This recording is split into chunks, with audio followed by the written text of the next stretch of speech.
শুভ অক্ষয় তৃতীয়া। কেমন আছে সময়? আশা করছি ভালো আছো। তো আজকে একটা বিশেষ ব্লগ নিয়ে চলে এসেছি। দেখো, আজকে একটু পুজো করব।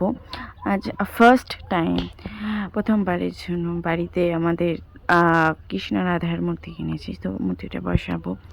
সেটার জন্যই পুজোটা করছি, বিশেষ পুজো। তো অভিষেক করার জন্য দেখতেই পাচ্ছ ডাব নিয়ে নিয়েছি এবং সেটা সাজিয়ে নিলাম, মালা গেঁথেছি। এবার ঠাকুরটা আনপ্যাক করবো, করে তারপরে অভিষেক করে নেব ঘি দিয়ে আর চন্দন দিয়ে। আর স্নানটা অবশ্যই শুধু ডাবের জল আর গঙ্গা জল দিয়ে করাচ্ছি, কারণ দুধ পাওয়া যায়নি। তো দেখে থাকো আর অবশ্যই জানিও কেমন লাগছে কমেন্ট সেকশনে। চন্দনটা বেটে নিয়েছি, বাটা ছিল আগে, বাট মা পুজো করেছে আগে, তো সবগুলো দিয়ে দিয়েছে, তো আবার বাটতে হলো। চন্দন দিয়ে নিচ্ছি, দেখতেই পাচ্ছ খুব সুন্দর লেগেছে মূর্তিটা আমার, মানে এত সুন্দর বলে বোঝানোর মতো না। দেখতে থাকো। এবারে আর কি স্নান করাবো।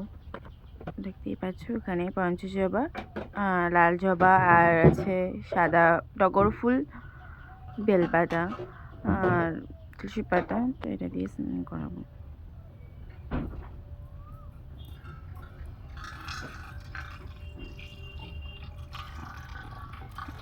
দারুণ অনুভূতি, দারুণ লাগছিল। তো আদতে আমি এই ঠাকুরটা কিনেছিলাম নববর্ষে আর কি, পয়লা বৈশাখের দিন পুজোটা করবো বলে, কিন্তু সেদিন বাড়ি না থাকায় আর করা হয়নি।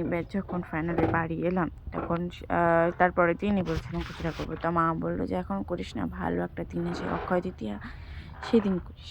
তো তাই জন্যই অক্ষয় তৃতীয়ার দিন করলাম।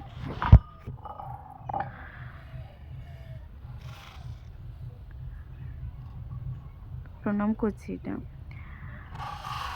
এবার একটু ভালো করে মুছে নিচ্ছে। আমি ঠিক জানি না কীভাবে কী নিয়মকানুন আছে এইভাবে ঠাকুর বসানোর, জাস্ট মন থেকে যেটা মনে হয়েছিল সেটাই করেছি। তো যদি কোনো কিছু ভুল টুল মনে হয় অবশ্যই কমেন্টে জানিও সেটাও। তো শুনেছি যে মন শুদ্ধ তো সব শুদ্ধ, তো মন থেকে করেছি, মন্ত্রতন্ত্র কিছুই জানি না আমার সেই সিচুয়েশান আর কি।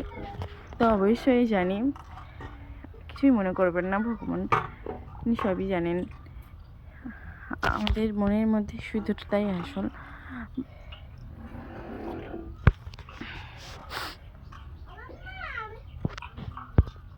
আর তোমরা যদি কেউ জেনে থাকো যে কি মন্ত্র বলে কৃষ্ণ রাধা কৃষ্ণের পুজো করতে হয়, বা কি মন্ত্র কি আছে নিয়মে, তো অবশ্যই সেটাও কমেন্টে জানিও। আসলে আমি জানি না সত্যি বলতে। ধুয়ে মুছে নিলাম। এবার এখানে বেলপাতা বিছিয়ে দিতে বললাম মাকে। জানি আমাদের ঠাকুর ঘরটা মানে অতটাও গোছালো নয়, কারণ অবশ্যই আমাদের জলচৌকিতে ঠাকুর বসানোর সিংহাসন নেই। সিংহাসন অনেক আগে ছিল, ছোটোবেলায় আমি দেখেছি, তারপরে ভেঙে গেল, তো আর কেনা হয়নি। মালাটা পরে দিচ্ছি, ঠাকুর বসানোর পর মালাটা নিচে গেঁথেছি। কেমন হয়েছে মালাটা অবশ্যই জানিও, মালাটা আগেই দেখানো হয়েছে।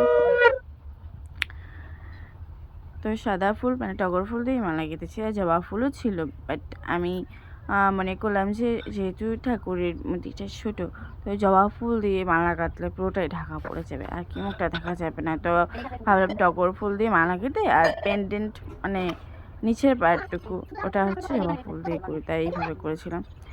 সবটা করতে ফুল দিয়ে নিচ্ছে। আমার ফুল দিয়ে সাজাতে এত সুন্দর লাগে, আমি কিছু বলে বোঝাতে পারবো না। মানে জবা ফুল বিশেষ করে সাদা লাল জবা দিয়ে পুরো ঠাকুরের আসনটা পুরো সাজাতে ভীষণ ভালো লাগে, আর দেখতেও সুন্দর লাগে। দেখো এটা সাজানোর পরে দেখবে দেখতে সুন্দর লাগছে, তো এটাই।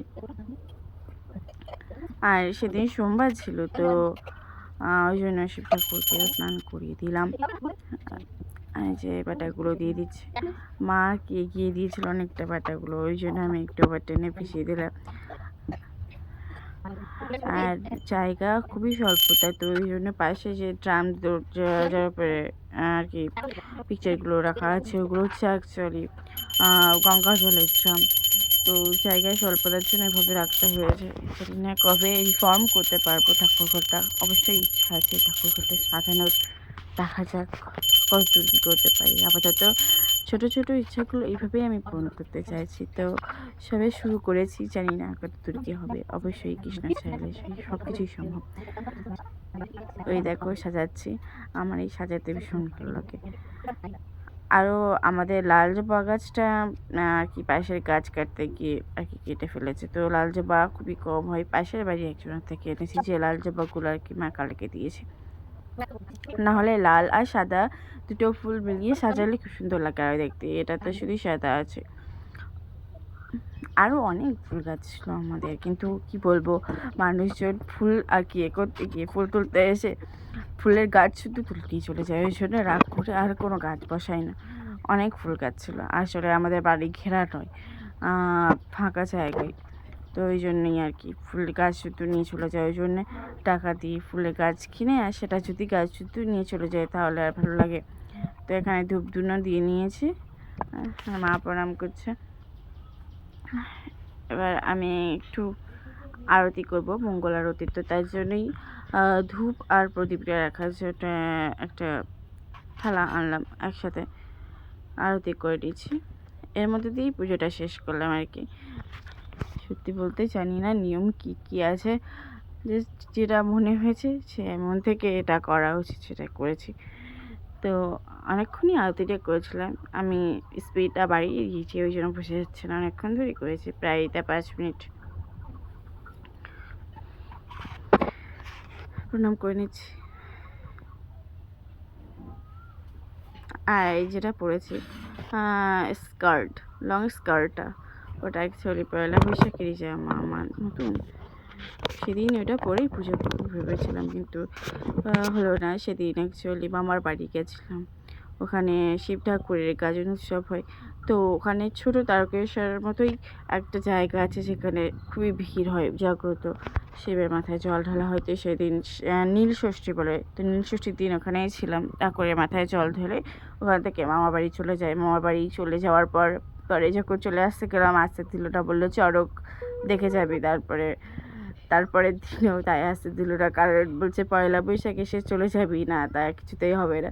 তো সেদিনও রেখে দিল, তারপরের দিন এলাম, অর্থাৎ পয়লা বৈশাখের পরের দিন বাড়ি এসেছিলাম। তো পুরো ব্লগটা দেখে কেমন লাগলো অবশ্যই জানিও, অবশ্যই জানিও। আর অবশ্যই ভালো লাগলে আমায় সাবস্ক্রাইব করে দিও, আর অবশ্যই বেল আইকনে ক্লিক করে দিও, যাতে আমার ভিডিওগুলো পরবর্তীকালে তোমাদের কাছে পৌঁছাতে পারে এবং নোটিফিকেশান সবার আগে পেতে পারো। জানি না এই প্রথম না, অ্যাকচুয়ালি অনেকটাই ব্লগ বানিয়েছি, কিন্তু এই প্রথম এত বড় ব্লগ বানালাম।